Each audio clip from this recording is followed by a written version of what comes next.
played a trick on you. David Gordon Green's latest outing into the world of horror has just been unleashed with The Exorcist Believer, the first film in a trilogy following his highly controversial Halloween trilogy that concluded last year. Despite my feelings about those Halloween movies, Green is not in good faith with a lot of the horror community at the moment, so there's a lot riding on this one. Here are my thoughts on The Exorcist Believer.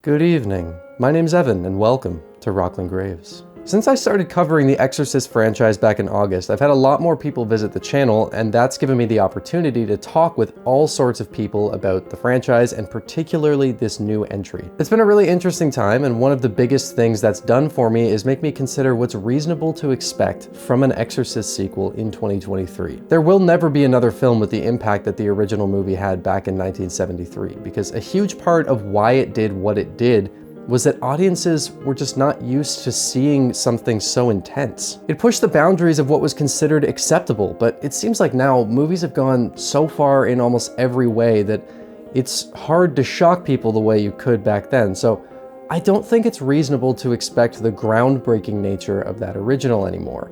But The Exorcist isn't just good because of its intensity. It stood the test of time because of the way it handled its themes so naturally by weaving them into the characters and the narrative, and the implications of those themes are what make it stand out now. It's not just an amazing, scary movie, it's an incredibly well-written film with a lot of narrative depth that's enabled decades of discussion, dissection, and interpretation. Something that well-written is very uncommon, so while I wouldn't expect to see a movie hit that level, I definitely hope to, but then again, it's a David Gordon Green movie, and while I'm a very vocal defender of the Halloween movies, they don't at all show off a strong ability to craft the sort of deep characters and narrative that you see in the original Exorcist. If someone like Ari Aster had his hands on the IP, I'd be going in with very different expectations than I do with David Gordon Green, and I think that's really important to clarify. So what was I hoping to get out of this movie? The Exorcist is not just one of my favorite horror movies. I firmly stand by that it's simply one of the best movies ever made. And I had absolutely no expectation that this would match that quality.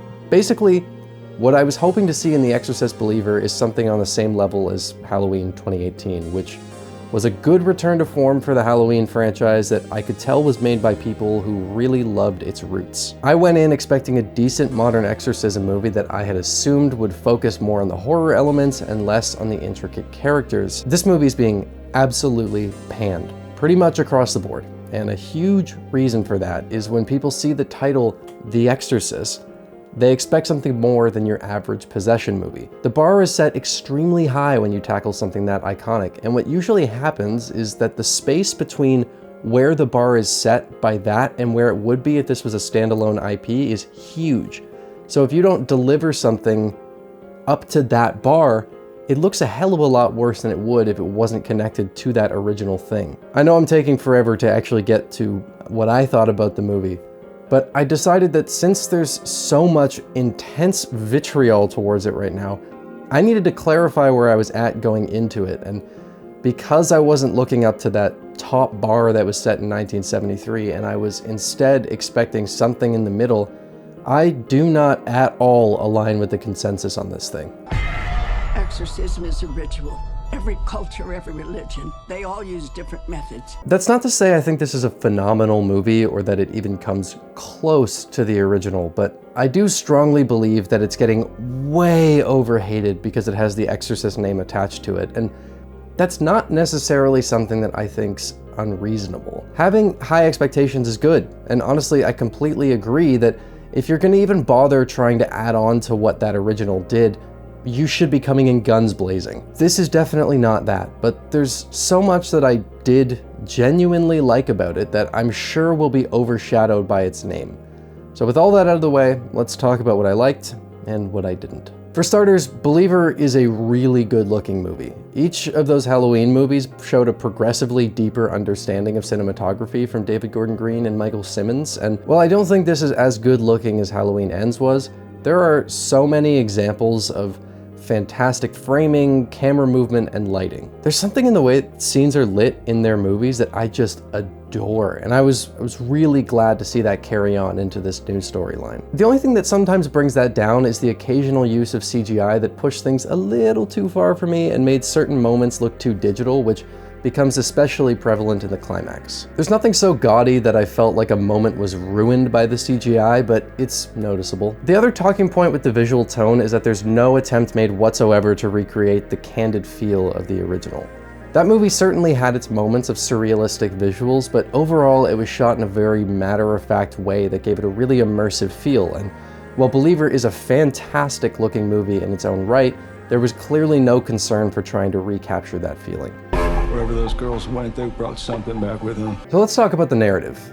This was the part that I had the lowest expectations for going in, and it's about what I'd expected. There are certain elements of this story that I thought were actually really interesting, and the way some of it unfolded I found to be quite impactful, but there's nothing all that special. It's not a terrible story, but there are too many ideas trying to be smushed into a runtime that doesn't have the space to let them get fully realized, which is nothing new for David Gordon Green. The first half of this story I was really invested in. The film takes its time building up a really strong, dreadful atmosphere with a lot of mystery and tension that put me right in the position of the parents who were watching this happen to their children. I felt genuinely unsettled by the way certain lines were delivered, especially during some of the medical scenes, and the fear of not knowing what's going on, but knowing that someone you love is in danger, translated in a really engaging way. I was right in it, but I don't feel like the movie spends enough time with the families by the end to fully put you in their shoes. I got sucked in by the way the parents were set up, but there needed to be more attention given to the characters in order to make that feeling stick, which didn't really end up being the case. Hell, I even felt pretty disconnected from the main characters by the end of the movie, which is absolutely the opposite of the original Exorcist. It was like I was watching something from an outside perspective that I wasn't a part of, which was really disappointing but not very surprising. We do have Ellen Burstyn back as Chris MacNeil for the first time, and while the build up to her introduction gave me goosebumps, and Ellen still feels more like a real person than an actor in every role she takes, her character is pretty underutilized. It's like there was a box they had to check for this to be a requel. I did really enjoy the scenes with her, but that is largely just because she's so damn charming. I had huge concerns about the writing because of how over the top some of it was in the Halloween movies, and that's definitely here, but it's not as bad as I thought it would be. You'll still get monologues about the nature of evil, and there's still some overly flashy dialogue that didn't land well, but most of the time it's serviceable. So the narrative is fine. It doesn't hold a candle to what was accomplished in that original movie, but there's nothing about it that was atrociously bad, so it's pretty much exactly what I'd expected. That brings me to the other side of this movie, which is how it handled its scares. As I said, what makes The Exorcist still work today is its thematic implications that lie below the surface. People aren't gonna get scared by the head spin or the spider walk anymore because we're used to that kind of thing now. I think it's a mixed bag there as well. I was surprised to see that moments like the church scene or the demon taunting were a lot more effective in the movie than they were in the trailer because I had the context to go along with them. Overall, I'd say the scares are fine. There were some pretty creepy moments that worked well because Lydia Jewett and Olivia O'Neill both gave really great performances, but there aren't any super memorable moments that properly frightened me. Honestly, I think the things that got under my skin the most were the medical scenes and thinking about the positions these parents are put in a few times in the movie, which is a pretty good sign. Some of that really got to me, and while it's definitely not in the same way it did in the original, I felt that more than I do with a lot of modern possession movies. This kind of movie really tends to struggle with not bringing things over the top, and there's a number of moments here where it felt like they were trying too hard to be scary when they should have been focusing on building up a mood to do that for them. It's not a subtle movie, especially in the third act, but it does show a hell of a lot more restraint than things like the Nun movies, and even though I'd prefer something more measured, some of what happens in that third act was really cool. There were some narrative reveals that hit a good note, and some of the visuals had a flair that I absolutely loved. I was honestly expecting that this would be a lot more over the top than it was, and I was pleasantly surprised to see them do some interesting things with the level of intensity they chose to go with. Some of the suspense in the first act was handled very effectively as well, with a few scenes that build up in a way that definitely had some of that creep factor. Come home, baby. Come back to us, okay? Now, The humor that was present in the Halloween trilogy is not present in Believer. So if that was something that you were concerned about, you can at least rest easy there. And it also wasn't an Easter egg simulator in the way that those movies sometimes could be, especially Kills. There's very little levity in this story, and it got dark enough at one point that I was honestly hoping someone would crack a joke to relieve some of the tension, which is not something I had anticipated at all. That's a really good sign. So this is the start of a trilogy.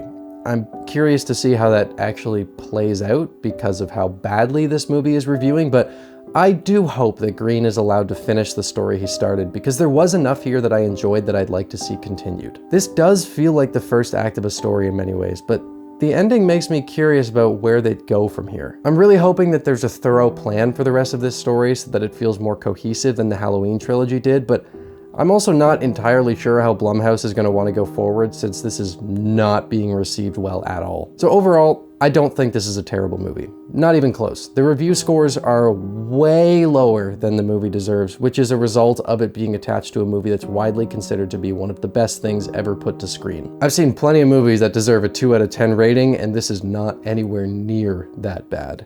It's not a groundbreaking horror masterpiece, and I definitely wouldn't say I loved it or anything, but I did enjoy it, and I'm looking forward to giving it a few more watches. It's pretty half-baked, and it doesn't really do anything particularly new, but I found it an enjoyable possession movie that had some really great visuals and enough setup to make me intrigued to see how the rest of the story plays out.